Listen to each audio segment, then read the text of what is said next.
Lincoln Ellsworth was a polar explorer from the United States and a major benefactor of the American Museum of Natural History. Biography. He was born on May 12, 1880 to James Ellsworth and Eva Frances Butler in Chicago, Illinois. He also lived in Hudson, Ohio as a child and attended Western Reserve Academy. Lincoln Ellsworth's father, James, a wealthy coal man from the United States, spent $100,000 to fund Roald Amundson's 1925 attempt to fly from Svalbard to the North Pole. Two Dornier-Wall flying birds, the N-24 and N-25, attempted to reach the North Pole on May 21.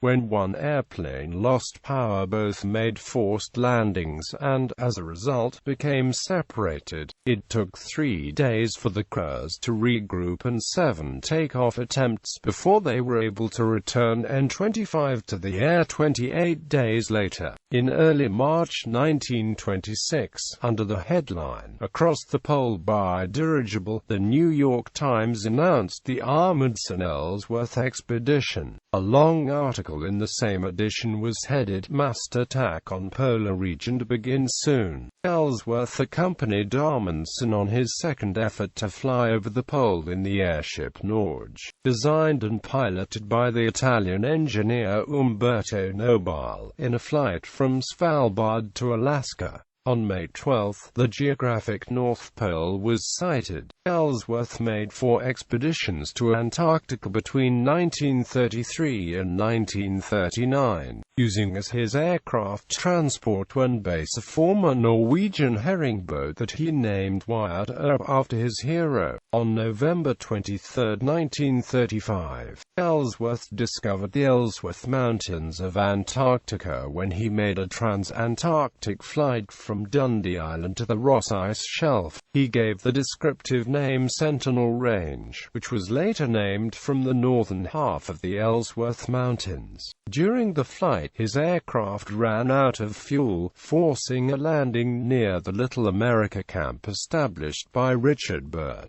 Because of a faulty radio, he and his pilot, Herbert Hollick Kenyon, were unable to notify authorities about the landing. The 2 men were declared missing, and the British research ship Discovery sailed from Melbourne, Australia on a search mission. The 2 men were discovered January 16, 1936, after almost 2 months alone at Little America. They returned to New York City on April 6, and the support ship, the MS Wyatt Earp, arrived separately 2 weeks later. Mount Ellsworth and Lake Ellsworth, both in Antarctica, are also named after him. Honors. In 1927, the Boy Scouts of America made Ellsworth an honorary scout, a new category of scout created that same year. This distinction was given to American citizens whose achievements in outdoor activity, exploration and worthwhile adventure are of such an exceptional character as to capture the imagination of boys. The other 18 men who were awarded this distinction were Roy Chapman Andrews, Robert Bartlett, Frederick Russell Burnham, Richard E. Byrd, George Cruikshank, James L. Clark, Marion C.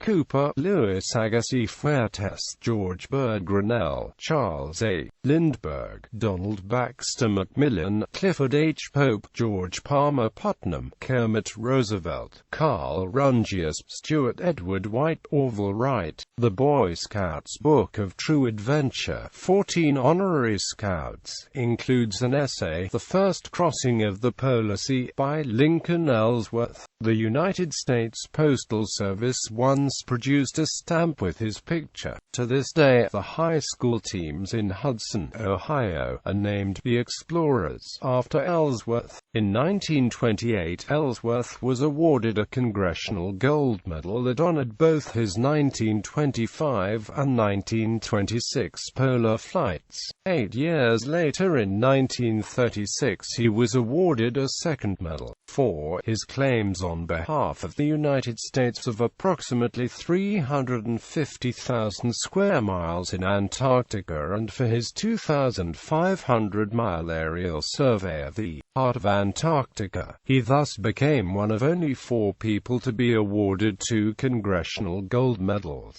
The Antarctic base Ellsworth Station was named after him. In 1937 he was awarded the Patron's Gold Medal of the Royal Geographical Society for his improvements in the technique of polar aerial navigation. The Hall of Lincoln Ellsworth at the American Museum of Natural History is dedicated to his Arctic and Antarctic voyages.